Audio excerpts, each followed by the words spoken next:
My guest on the show today is Sarah, an MMI client from Atlanta, currently living in Kenya.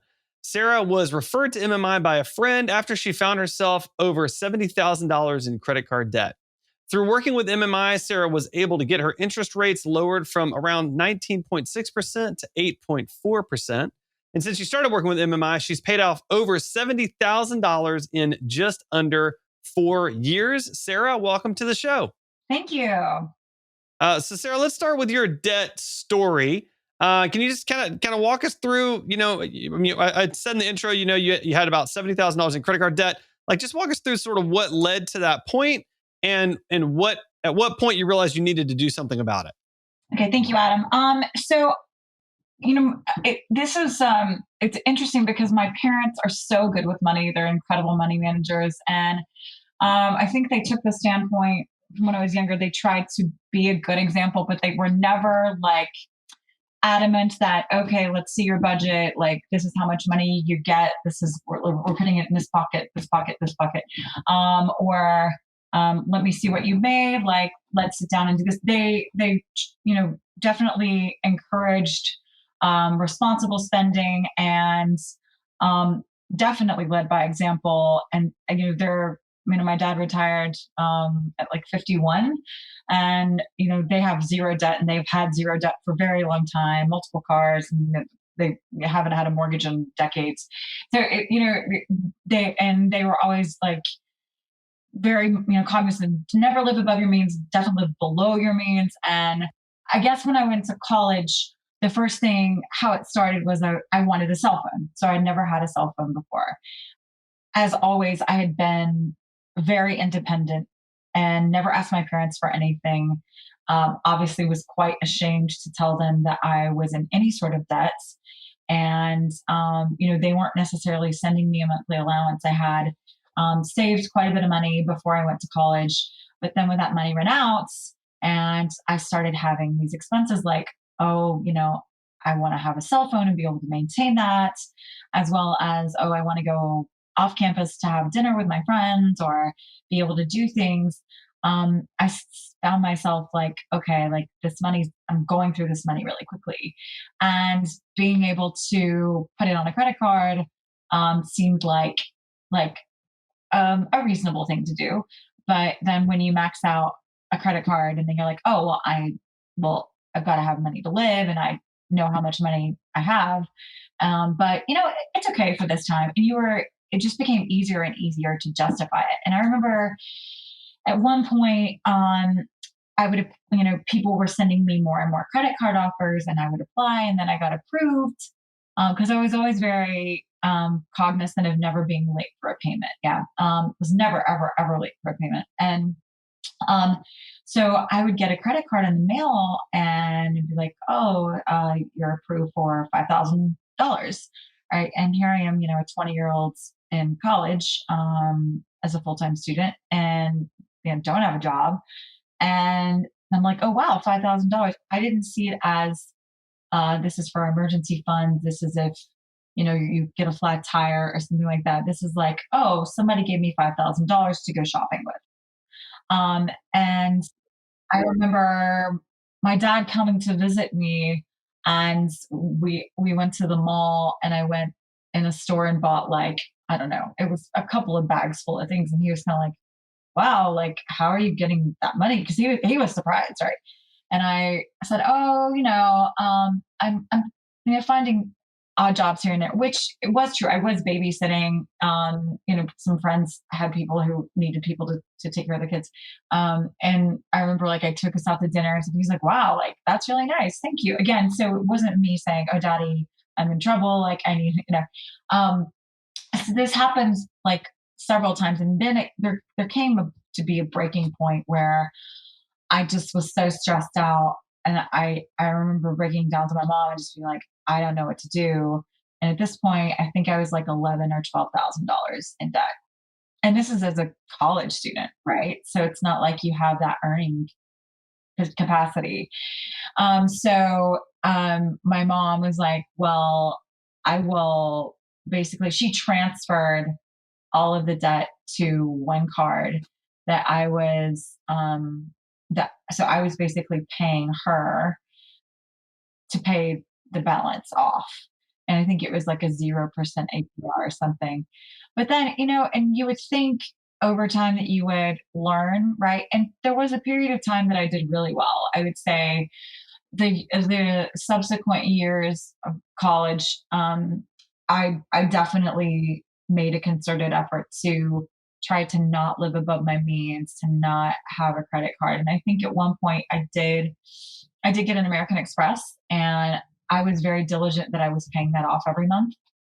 Um, and I did. I mean, I was able Right. to do that. I think for the most part, like through 2008, like I was always paying things off, like in a timely fashion. I wasn't carrying balances or anything back like that.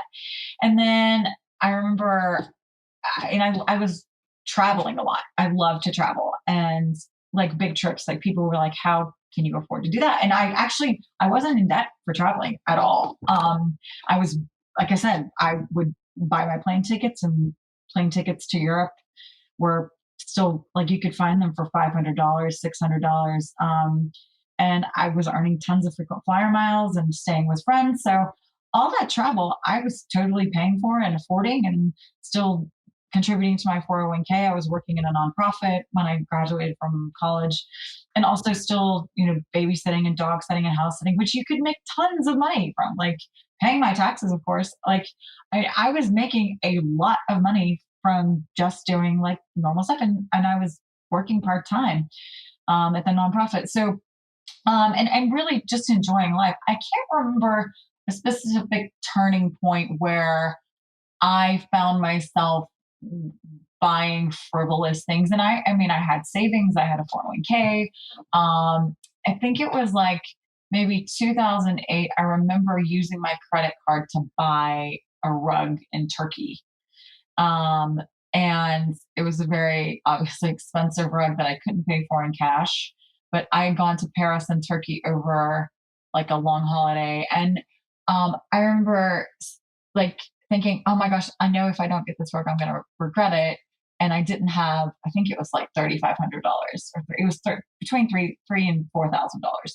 And I was like, oh, I really want the rug. So I was like, okay, fine. And then I made a plan like how I could pay it off. And then there was another card that I had that I had, again, zero balance on and whatever. And so, I always made a point, and this is something that I've adhered to my whole life, that I never have been in a housing or a car situation that was above my means. I always lived far below my means in that. So I wasn't obsessed with, oh, I have to, live in, this fancy dancy high rise where, rent's $4,000, 5,000 a month.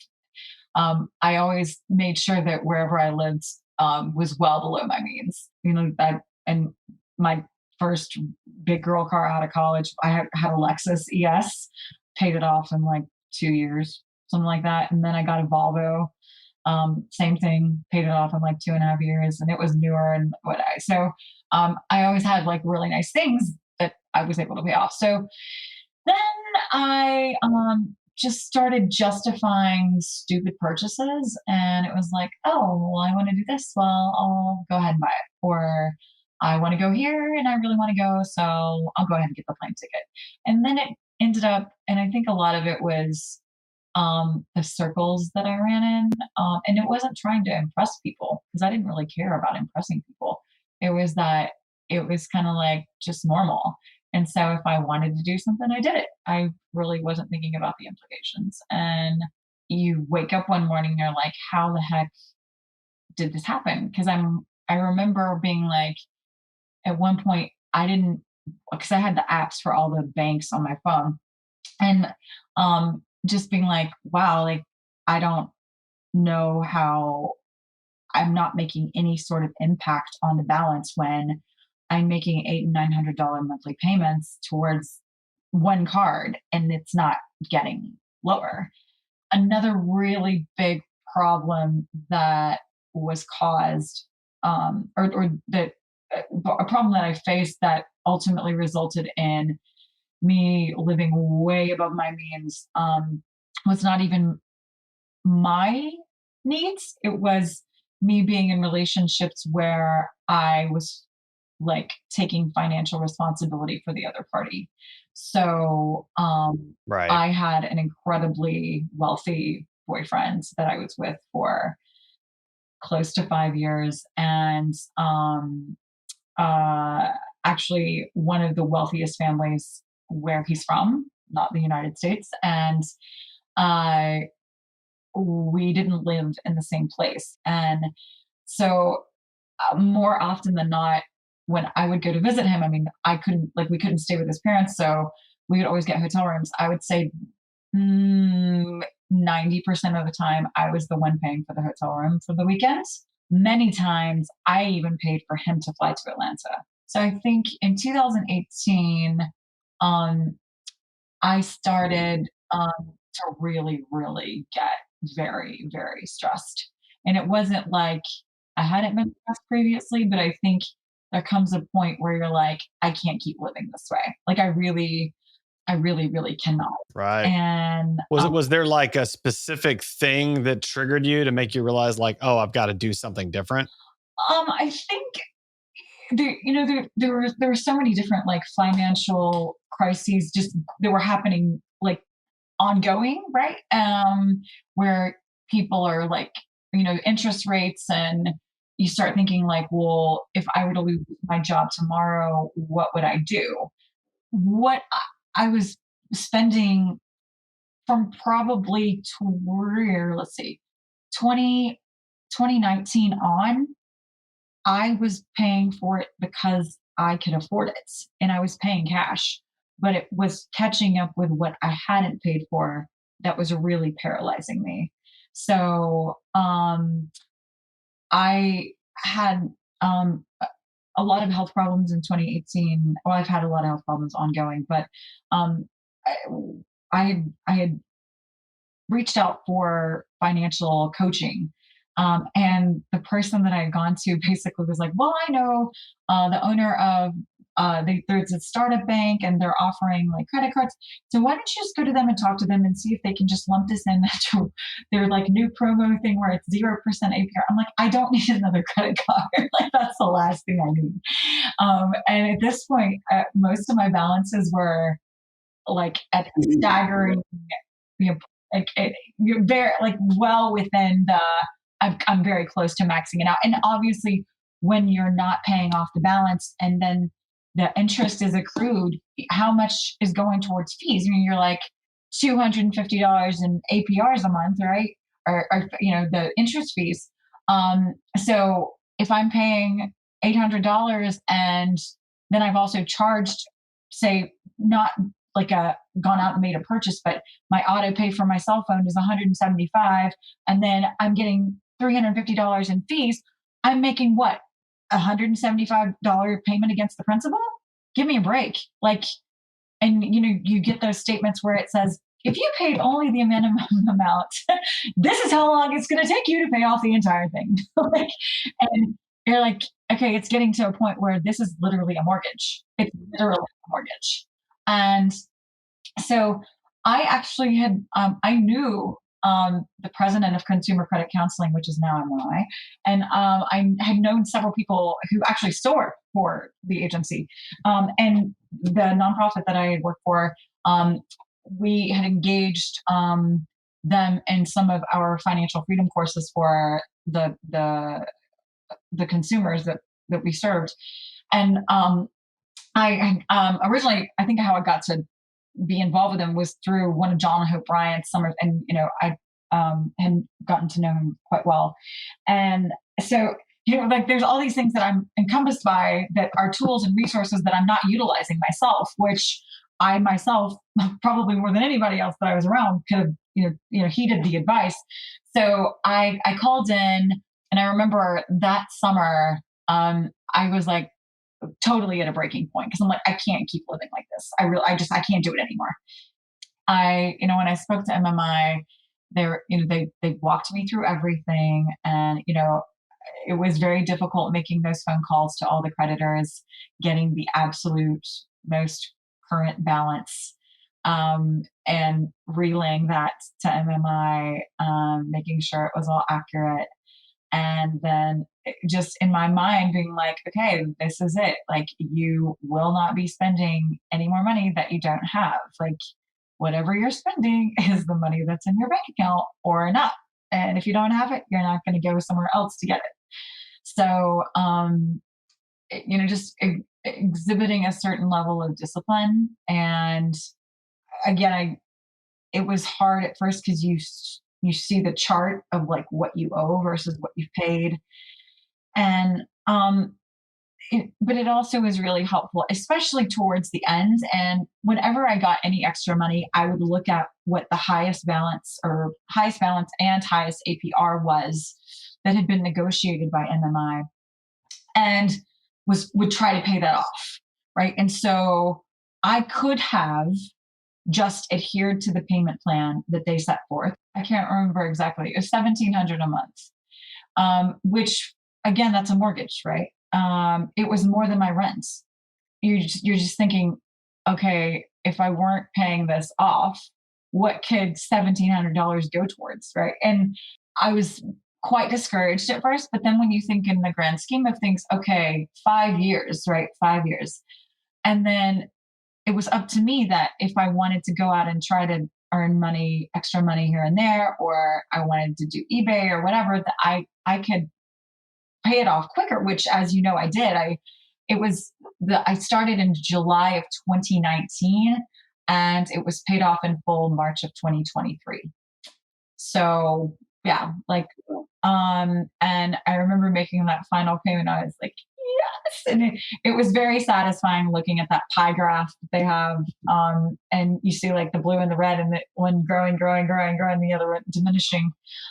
It was very encouraging and motivating, and everybody was incredibly encouraging and supportive. And even when I would call in and be like, hey, I want to pay off this one in full. Like, I know one I paid off, and I forgot what exactly happened, but I paid off one that I had $8,000 left, so I made like a $9,000 payment and paid that one off. And so I eliminated. But instead of going back to MMI and saying, "Hey, this one's paid off. Can we take that out of the monthly payment that I would be making normally?" I never reduced that payment. I kept it at the same as if I hadn't paid off one and another and another and another. And that also enabled me to pay it off much quicker. So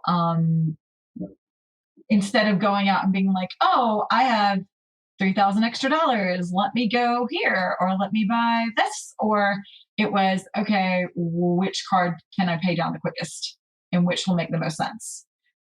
So you just start thinking differently, and it's been an incredibly valuable lesson. And also how frivolous we have the tendency to be. Right. Yeah. So I'm curious, like, having been through this experience, you found yourself in credit card debt. You worked hard and made, like you said, like big lump payments to get out of that debt. You worked with MMI, and it sounds like it was a great experience there.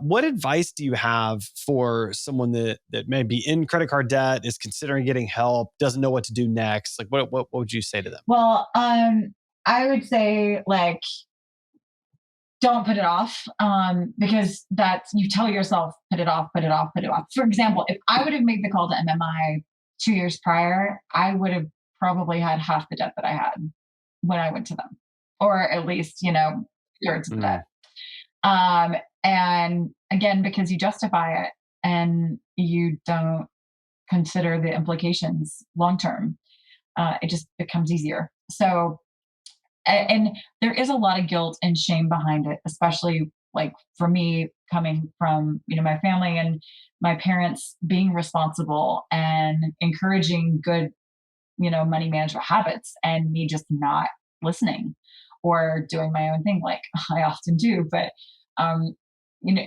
and and just when you look at like average credit scores, or where other people that you work with, that you've known or that you've grown up with, are where they are, you're like, oh man. And you have the tendency to compare yourself, but it, you're the only person that has to know, and you're the one who has to get up every day, or and look yourself in the mirror, or go to sleep at night, or not sleep because of these financial woes. And the only way that you're going to be able to overcome them is to hit it head on, to address it. Don't avert the situation, because it's only going to make matters exponentially worse. Nothing's guaranteed. You can lose your job, and that was another really big consideration for me, is because I knew I wanted to change careers, and so I actually stopped my, let's call it, quote unquote, real 9 to 5 job in August of last year. And um, I was like legitimately concerned. I'm like, okay, well, I knew I didn't want to get another job immediately. And it was still a sizable payment. I mean, it's more than a half a year that I was still making payments to pay off my debts. Um, without a job, because it's not like you can, and that is one thing that people do need to understand, is that MMI is incredibly helpful, incredibly supportive, but if you don't make that payment when you have decided, like, the implications with your creditors are far worse than if you were to make a late payment not under a debt management plan. And it's something that you need to take very seriously, and that you need to be ready for, because if you default on that, then it's very, very difficult to recover from that. So um, it gave me a lot of motivation. And so again, if people are struggling, even if you're in a waiting period or there's a gap, look at your assets. Like, I mean, I went to my closet and I made thousands of dollars on eBay, thousands, to supplement my income. So it's kind of like, where there's a will, where there's a way. Like, or if you need to go find odd jobs to make up the difference, like, do it, because ultimately it will pay off, and you cannot put a price on your financial freedom, your livelihood. I mean, it's your life we're talking about. Right. That's great advice. Great advice. Well, Sarah, it's been a pleasure, getting to chat with you and just hear your story. I think there's a lot of wisdom that we can all gain from it. And I really appreciate you taking the time to share that with us today. Absolutely. No problem. Thank you for having me.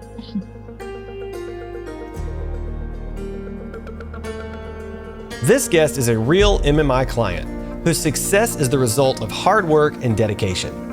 While MMI cannot guarantee results, taking early action can increase available options and improve long-term outcomes.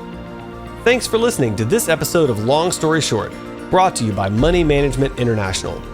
To learn more about how MMI helps people from all walks of life get unstuck and out of the vicious cycle of debt through personalized solutions that inspire hope, visit moneymanagement.org.